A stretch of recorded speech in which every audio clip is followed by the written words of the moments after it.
Hello, you wonderful people, and welcome to another episode of Super-Fanta-Fi. This being a show where I talk about TV shows of the supernatural, fantasy, and or science fictional genre. For today's episode, I'm going to talk about the latest episode of Debris. A lot of really interesting things went down in this episode, so let's break it down. Well, obviously, this particular case ended up really being interesting as we see that slowly but surely, all the metals in this particular town, Fleetwood, Pennsylvania, are all getting drawn to a particular place. Obviously, you assume that some form of debris is related to this. But what was interesting, though, is at first, it's not every piece of metal in town or even every alloy. It ends up being only certain things. It's almost like the debris is kind of pick and choosing what it wants. And then later on, we end up finding out that it's actually creating a giant perfect circle around the entire town. And obviously, most of the town was evacuated, which obviously, this being the government agency that it is that whole thing of well, what excuses do we make? Gas leak, but obviously they're saying the excuse they kind of use is well, at least they suggested Fanola was kind of failed Russian launch of something kind of failed and we need to get out of the area. So of course it's the government coming up with excuses instead of telling people the real truth, because people lose. Well, for one, they don't want other people interacting with the debris, and obviously this is something they can't explain and prepare the world for, so it's kind of a thing of best not to let people know, because if they know, they'll start panicking or try to use this for their own advantage. It's that whole situation. But what was really interesting, though, is obviously we first meet this Eric guy, and it seems like he's I don't remember my last name. I don't remember, he's I just got this something. And so it seems like the debris is doing something to him, because basically it's pulling him to do something, but he's not quite sure. Then they see him later on, and it looks like he's covered in blood, and it's oh my God, did he kill Agent Kazemi, who's supposed to be looking after him? But then it turns out, Fanola and Brian both end up capturing him at the same time in different locations. So okay, so we're dealing with a clone situation. I'm wait, what? That was a real surprise when it's we're dealing with clones. I thought that was fascinating, because I thought it was just we're just going to deal with the fact that he's so unhinged from the debris, but to find out.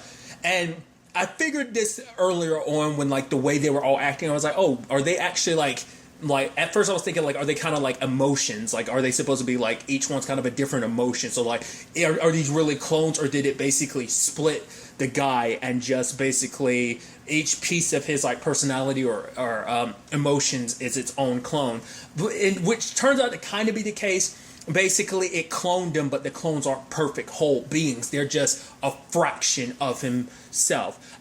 Interestingly enough, the way they kind of phrase it later on is basically when you're dying, your body naturally does, such down other functions so that basically it can keep your heart pumping. So it's other functions will slowly go down. Your body will shut them down first so it can try to keep you alive as long as possible. So in a person, it's the whole thing is when you die, your life starts flashing before your eyes. So each of these clones represents a fraction of himself that he's trying to let go of.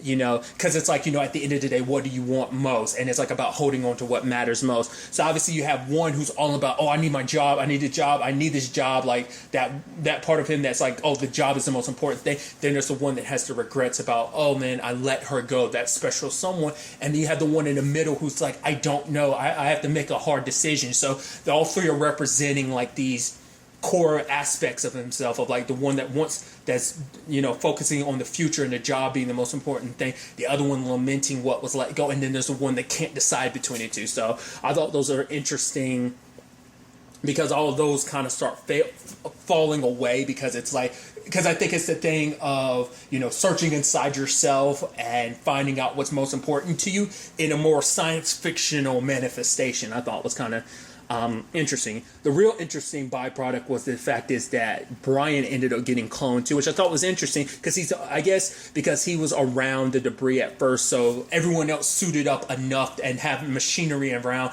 to kind of limit its effect on them. So they had suited up with their somewhat I guess those are hazmat suits, even though they're a different color. Maybe they're configured to kind of deal with the debris and everything. So what was really interesting was obviously him having a clone, and it's I can't let it go, and you're what's that about? He ends up having to shoot his clone, which is that's can't be the easiest thing, because oh, you just shot yourself. And he even looked in a pocket and found a picture of a woman or a girl, and even Fanola asked what was that about, because I think just to see if it was really a full copy of him, it even had the picture that I guess he keeps on him at all time, or I would assume that he had it as well on his actual self, hence why the clone had it.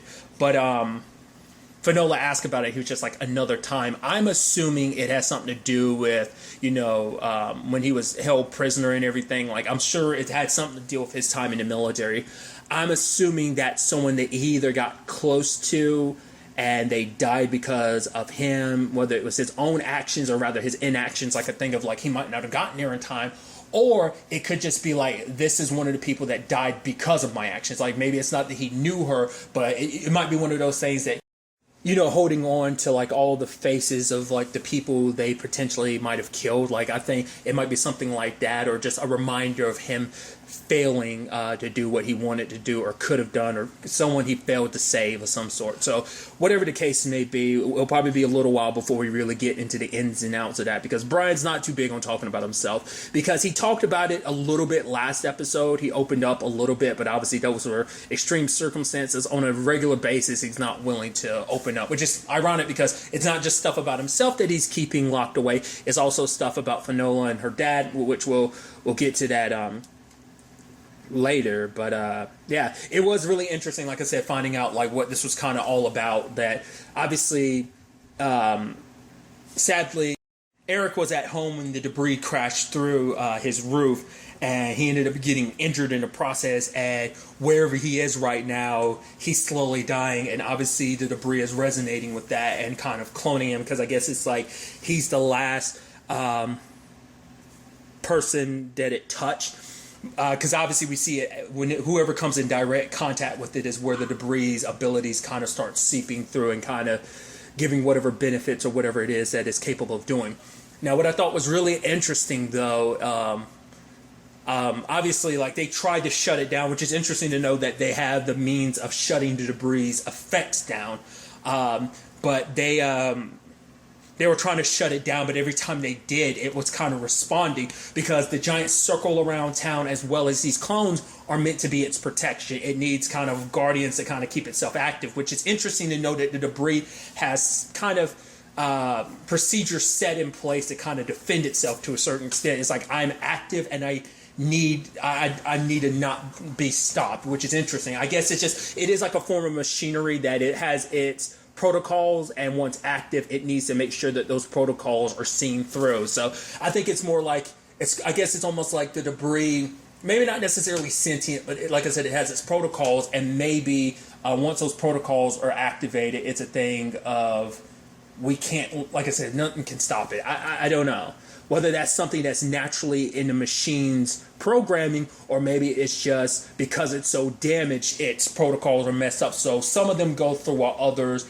aren't filtered out to kind of like stop it from kind of acting on its own, whatever the case may be. Because later on, we even see it. It seemed like it was a handful of like clones that dropped, and we only got to see one. But I'm assuming all the other clones were like this, where it was basically a hybrid of both Eric and Brian, because I guess it kind of latched on to both of them, and so it's starting to fuse their clones together, which was weird, crazy, and disturbing all in its own right. But what's interesting too is they ended up finding out that Eric had managed to escape to his car, but it's like, his car being metal, it was dragged and brought into the circle. So they luckily find out where his car is, and Brian goes in to save him. But then all of a sudden, the ring, a metal, like a light starts flowing around it, and in that moment it starts like crushing, like it's condensing all the metal. Once again, it's its way of it's protecting itself, because it's trying to stop Brian from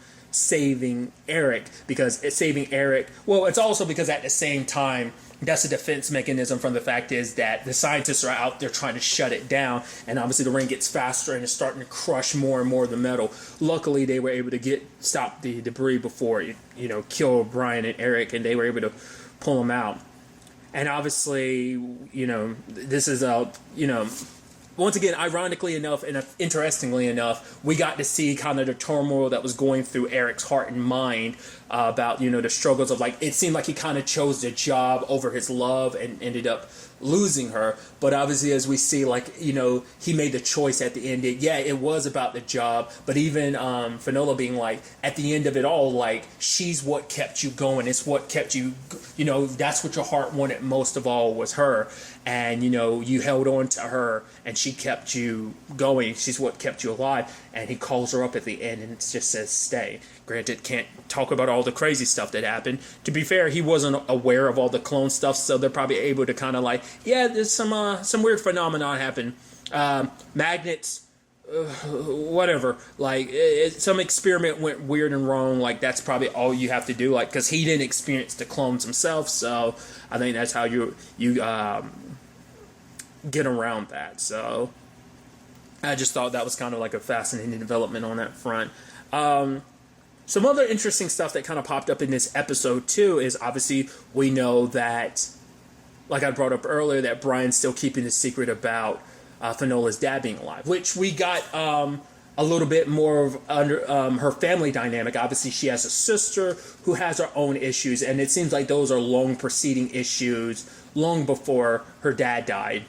But basically, for her, it's like she brings up the fact is her and her sister don't get along, in particular because of how to divide up their father's estate. Like, that causes issues in its own right. But it's like, Fenola talks about the fact that she was there when her dad, like with her dad's body, and we kind of find out he had killed himself. And basically, the night her dad had died, like, he had sent her a text saying, "You are not alone." But sadly, she felt so alone afterwards because her sister was strung out at the time. Like, she was trying to get in contact about her contact with her, telling her, "Hey, dad died," which it turns out is still. I figured it was a fresh wound. I didn't realize it was still that fresh of a wound, and that is, he only died like 5 months ago. But on top of that, for it to be like a suicide situation is even worse, because it's not like, oh, you got that time. It was just he was here one moment and then he's not. Granted, Brian's kind of pushing and being like, oh, so what was the last time you saw your dad? And in that moment, it's like, under those circumstances is what made her think like, oh, what was the last time we talked? And obviously that text message from him. So she actually gets in contact with her sister this episode, and obviously it's like, oh, you're off working. It's like dad dies, and then all of a sudden you're all following in his footsteps, doing his work rather than being here. So for her, it's like, you want us to be closer, you want us to connect and be together, but you're not here, and you can't come back here because of your work.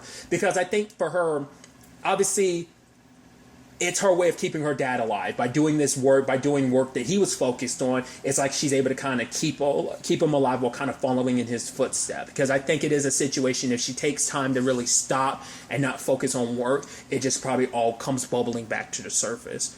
And obviously her sister's struggling through things. We see her there. It seems like she was about to get high until she got in contact with Fenola, and Fenola was kind of able to talk her down without even realizing it. But it is a thing of, next time I call, can you please, pick up? Like, will you promise me that you'll answer? And, hearing her sister's concern and everything, because it's like, because, Fenola's saying, like, you're not the only one dealing with it. I'm dealing with it in my own way, too. And, I don't know, it seemed like the call came through at the right time. And we see Dee kind of walk away from potentially just staying there to get high. So I'm curious to see what that all looks like, especially when it eventually comes out that their dad's alive, because Dee feels like, no, there's no way dad would do that. Like, that's why she feels like there has to be more to it, and it turns out there is. So I guess somehow he faked his suicide. Because what was really interesting is that Maddox is talking to, like, I guess, like, one of his higher-ups about, Fenola, George, isn't his name George? I'm blanking. Yeah, I think so.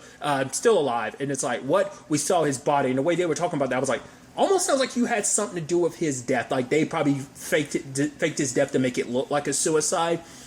But the reason why it seems like they're so hesitant is because it's like, if he's still alive, he knows what we've been up to. So it's like, wait. In the sense that, like, he knows more so than anybody all that we've been up to. So I guess he was working with not necessarily just the CIA, but Orbital in general. What their ultimate goal is, what they've been doing with the pieces of the debris. Like, it's, once again, it seems like only a select few people know that they're actually just rebuilding the ship on Earth, I guess. But he knows all, and I guess maybe a difference of opinion on how they should handle things, and maybe led to them killing him. And now it's like, he's alive, that bastard knows everything, so we need to kind of get on top of this quickly. But it was interesting too. Is the guy Harris was talking to Maddox, and it's like, "How's the family?" He's like, "Oh well, you know." And it's like, "Well, we'll let your family think, you know, that you're off basically sightseeing the world, and you got so caught up in enjoying the view and the sights and everything that you just haven't had time to contact them or everything like that." He's saying like to me as well as like the director. So I wonder how much the director knows, because it seems like even Harris is like, "Oh, I'm actually lying to the director." So there's interest. It's not just, well, because we now know that the group he belongs to, along with the two guys from the first episode, is a organization known as Influx, is kind of the name they're going by. But obviously, even like the Brits are unaware about, you know, Finola's dad being involved in all of this, because they're like, you know, they're asking Maddox like, "Oh, like, you know, let's share information, let's be more open." It's like, "Oh, you're alone, right?" And Maddox is like, "Yeah," even though he was in a room with other people. So neither side is really trying to, like, I don't know whether the Brits are actually making like MI6 is making more of a attempt at cooperation, or whether they're just trying to like see how this whole thing, because even in the first episode Ferris was like, yeah, they've got their own interests like we do too, so there might be stuff they're holding back. I don't know whether she was implying that she was in the room alone even though she wasn't, but obviously both sides aren't telling each other everything. And obviously Brian and Finola are smack dab in the middle, because it seems like they've only been recently working together, because Finola talked about the fact that she's only been in the States for like 3 weeks, but it feels like 3 years or something like that. It's kind of what so this partnership is even newer than, you know, we kind of assumed from last episode. So that was interesting. But what I thought was fascinating too is that you know, Maddox was like, "Oh, like, could this clone stuff have to deal with Finola's dad?" And obviously for Brian, it's like the clones don't work. They're not fully adjusted clones. They all have their own issues, so they couldn't be used. It was almost like Brian was kind of implying like, "Oh, like, these clones would be of use to you. Like, I know you'd probably try to use them for maybe like national defense purposes of like, oh, being able to clone people." Like, it seemed like he was kind of implying like, "I know what you try to weaponize it, but this wouldn't help you. It wouldn't serve the purposes you want it to." But obviously we don't even know what his full agenda is at the end of the day, because he was like, "Oh, you'll find out soon enough." And Brian was like, "What does that mean?" You know, so it's definitely going to be interesting. Obviously I was almost halfway expecting Brian to actually tell her this episode, but he mightn't be forced to tell her, because she might come face to face with her dad eventually, especially if they're dealing with a group that's coming after the debris pieces. So maybe that, you know, if she crosses paths with her dad first, and then it's like, "Wait, you knew the entire time and didn't say anything to me," it could be something along those lines. But we'll see how long Brian keeps those secrets, because obviously, you know, he's kind of forced to compartmentalize, I think, on a personal level, but also professionally because of the job. But we'll see how long that lasts, because I guess the more time him and Finola spend together, the more and more guilty he'll feel about hiding this from her. Because obviously it's like, we also found out like Maddox is like, "Oh yeah, we're going to go dig up her dad's body," which is like, obviously her sister's still in London, so she might find out about that and kind of report it to Finola, so that might turn into a thing. So this might all kind of come to a head a lot sooner than I'm thinking it will, but we'll ultimately have to wait and see. I'm really interested to see where all this ends up taking us going forward into the next episode.